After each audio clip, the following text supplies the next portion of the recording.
ఆంధ్రప్రదేశ్ రాజకీయాల్లో 2026 నూతన సంవత్సరం ఒక అద్భుతమైన ట్విస్ట్తో మొదలవబోతోంది.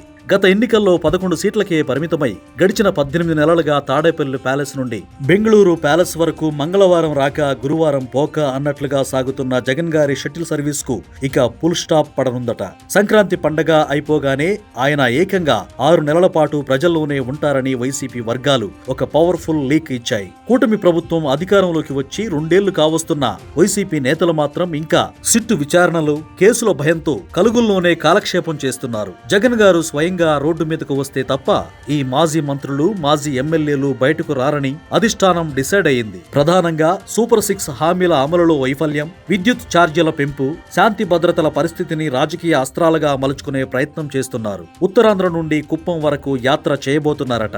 మరి ఈసారి రప్పా రప్పా బ్యాచ్ జగన్ వెనకాల నడుస్తుందో లేక కలుగులో నుండే ఆల్ ద బెస్ట్ చెబుతుందో చూడాలి. గమ్మత్తైన విషయం ఏంటంటే గత సంక్రాంతి అప్పుడు కూడా జగన్ గారు ఇలాగే గంభీరంగా ప్రకటించారు. నేను జనంలోకి వస్తాను, పాదయాత్ర చేస్తాను, పార్టీని ప్రక్షాళన చేస్తాను అని. కానీ తీరా పండగ అయ్యాక ప్రజల మధ్యకు రావడానికి బదులు బెంగళూరు వెళ్లే విమానం ఎక్కేశారు. ఈసారి అదే సంక్రాంతి సెంటిమెంట్ ను ఫాలో అవుతారా లేక నిజంగానే తాడేపల్లిని శాశ్వత నివాసంగా మార్చుకుంటారా అని సొంత పార్టీ కార్యకర్తలే సటైర్లు వేసుకుంటున్నారు. కేసుల భయంతో బయటకు రాని నేతల కోసం జగన్ రూట్ మ్యాప్ సిద్ధం చేశారు. కానీ విశ్లేషకుల అభిప్రాయం ప్రకారం జగన్ గారు ప్రతి మంగళవారం తాడేపల్లికి వచ్చి బుధవారం సమీక్షలు చేసి గురువారం ఫ్లైట్ ఎక్కేసి తన పాత షెడ్యూల్ ను కంటిన్యూ చేస్తే మాత్రం వైసీపీ కేడర్ మరోసారి కలుగుల్లోకి వెళ్లడం ఖాయం. అభ్యర్థుల ఖరారు, పార్టీ ప్రక్షాళన వంటి మాటలు వినడానికి బాగానే ఉన్నా అమలులోకి వస్తేనే కదా జగన్ మార్క్ రాజకీయం అంటే.